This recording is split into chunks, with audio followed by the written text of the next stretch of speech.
నమస్కారం రైతన్నలారా, ఆధునిక వ్యవసాయ పద్ధతులు మరియు అధిక దిగుబడి కోసం ఆకాశ బిందు అగ్రిటెక్ నిర్వహించిన ఫార్మర్స్ మీటింగ్ కి స్వాగతం. రైతుల అభివృద్ధి మా లక్ష్యం.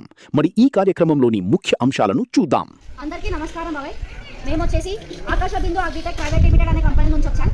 మన కంపెనీలో ముఖ్య ఉద్దేశం ఏమంటే, మనం ఇప్పుడు మన భారతదేశంలో చూసుకున్నట్లయితే మన ప్రజలందరికీ కూడా దగ్గర 83% మందికి క్యాన్సర్ అనేది వస్తుంది. ఆ క్యాన్సర్ అనేది రావడం గల కారణం ఏమంటే, ముందు మనం తినే తిండి, తాగే నీళ్లు, ఈ రెండింటి వల్లనే మన ఏదైతే మన శరీరం అయిపోయి మనకి క్యాన్సర్ అనే జబ్బు వ్యాపిస్తుంది అన్నమాట.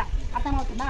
ఎందుకంటే ఇప్పుడు మనం ఏవైతే మన పొలాలలో దాదాపు రైతులందరూ కూడా వాడేది పురుగు మందు, అదే రసాయన మందులు అంటాం మనం వాటిని. రసాయన మందులు కానివ్వండి, ఇప్పుడు రసాయన ఎరువులు కానివ్వండి, ఇవి బాగా మనము ఈ కాలంలో వినియోగిస్తున్నాం. ఎందుకంటే మనకు టెక్నాలజీ వెళ్తుంది కాబట్టి టెక్నాలజీతో పాటు మనం కూడా వెళ్తున్నాం. మనం వెళ్ళే కొద్దీ మనం ఏమంటే రసాయనాల ఏవైతే పురుగుల మందులు ఉంటాయో ఆ పురుగుల మందులు కూడా మనం అందరము మన చేనులలో పిచికారీ చేసుకుంటాం, అవునా కాదా? కానీ ఆ పిచికారీ చేసుకోవడం వల్ల ప్రస్తుతానికి మనకు దిగుబడి బాగానే ఉండొచ్చు. ఆ ఏదైతే రసాయనాలు ఉంటాయో ఆ రసాయనాలు అనేది పిచికారీ చేసుకోవడం వల్ల ప్రస్తుతానికి మీ పొలం బాగానే ఉండొచ్చు, మీ పొలంలో ఉన్న కీటకాలన్నీ నాశనం అవ్వచ్చు, దిగుబడి కూడా బాగానే రావచ్చు. కానీ పోన్ ఏమవుతారంటే, ఈ భూమిలో ఏదైతే సారం ఉంటుందో ఆ సారం అనేది తగ్గుతుంది. ఎందుకంటే ఇప్పుడు మేము ఏం చెప్తున్నామంటే, ఇప్పుడు మా ఆకాశ బిందు అగ్రిటెక్ ప్రైవేట్ లిమిటెడ్ కంపెనీ ఏదైతే ఉందో, మనం వచ్చేసి ఇప్పుడు మన ముఖ్యమైన గమ్యం ఏమంటే, భారతదేశాన్ని క్యాన్సర్ రహిత భారతదేశంగా మార్చాలనేదే మన ముఖ్య ఉద్దేశం. ఎందుకంటే ఇప్పుడు మనం చూసుకున్నట్లయితే మనలో ఎవరైనా సరే పోయి టెస్ట్ చేయించుకుంటా కనీసం 2% నుంచి 5% వరకైనా మీకు క్యాన్సర్ కారకం అనేది ఖచ్చితంగా చూపిస్తుంది. అర్థమైన ఇంకొకటి మీకు తెలుసో తెలియదో, మీరు న్యూస్ పేపర్స్ కానీ వార్తలు కానీ ఎవరైనా వింటే, మనకి మోడీ గవర్నమెంట్ కూడా, సెంట్రల్ గవర్నమెంట్ నుంచి కూడా మనకి దాదాపు రైతులందరూ కూడా 50% ఆర్గానిక్ అంటే సేంద్రియ వ్యవసాయంలోకి మారాలి అని చెప్పి మన మోడీ గవర్నమెంట్ కూడా జీవో అనేది పాస్ చేసింది. అర్థమైందా? అదే ఏమవుతుందంటే మనకి పోన్ ఏమవుతుందంటే, ఇవి రసాయనాలు ఏవైతే ఉన్నాయో ఆల్రెడీ కొన్ని రసాయనాలు అనేది బ్యాన్ చేసేసారు. మోనోక్రోటోఫాస్ కానివ్వండి, ఎండోసల్ఫాన్ కానివ్వండి, ఇట్లాంటివి మన దేశంలో ఇప్పుడు లేవు, బ్యాన్ చేసేసారు. అంటే పూర్తిగా అరికట్టేసినారు దాన్ని ఇంకా వాడకుండా. కానీ మిగతావి ఏవైతే ఉంటాయో మిగతా రసాయనాలు కూడా పోన్ ఏమవుతుందంటే తగ్గించుకుంటూ వస్తాయి. నిన్నగాక మొన్న మన భారతదేశంలోనే ఒక చిన్న సిచ్యువేషన్ జరిగింది. అది ఎట్లా అంటే, మన మిర్చి ఉంటుంది కదా, మీకు అందరికి తెలిసే ఉంటుంది, గుంటూరు మిర్చి అంటాం కదా. ఆ గుంటూరు మిర్చిని చైనా వాళ్ళకి పంపిస్తే వాళ్ళు బాబోయ్ మాకు వద్దని దండం పెట్టి మళ్ళీ మన దేశానికి పంపించారు. ఎందుకు పంపించినారంటే, అందులో వాళ్ళు టెస్ట్ చేసుకున్నప్పుడు డేంజరస్ కెమికల్ అనేది వాళ్ళకి కనిపించింది.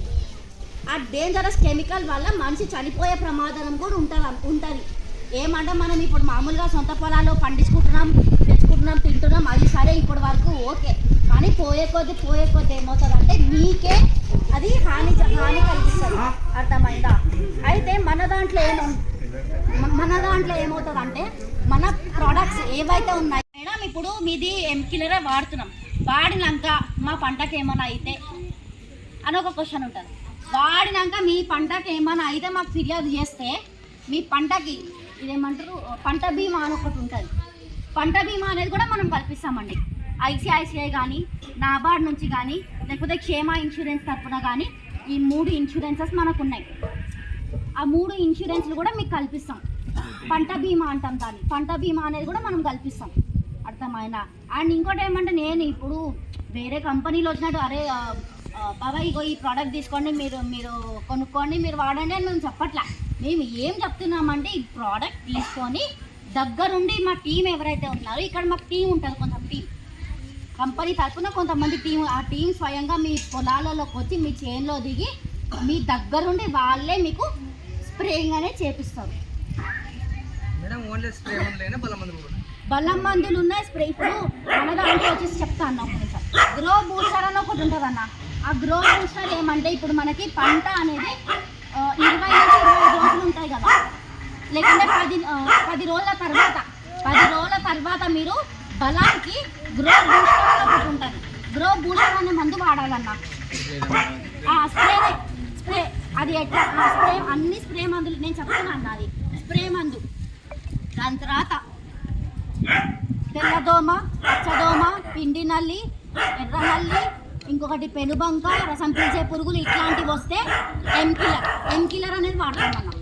తర్వాత కత్తెర పురుగు కానీ, లద్దె పురుగు కానీ, కాండం తొలిచే పురుగులు కానివ్వండి, లేకపోతే కాయ తొలిచే పురుగులు కానివ్వండి, ఇవన్నిటికీ స్టార్ బిందు వాడతామన్న. ఇవి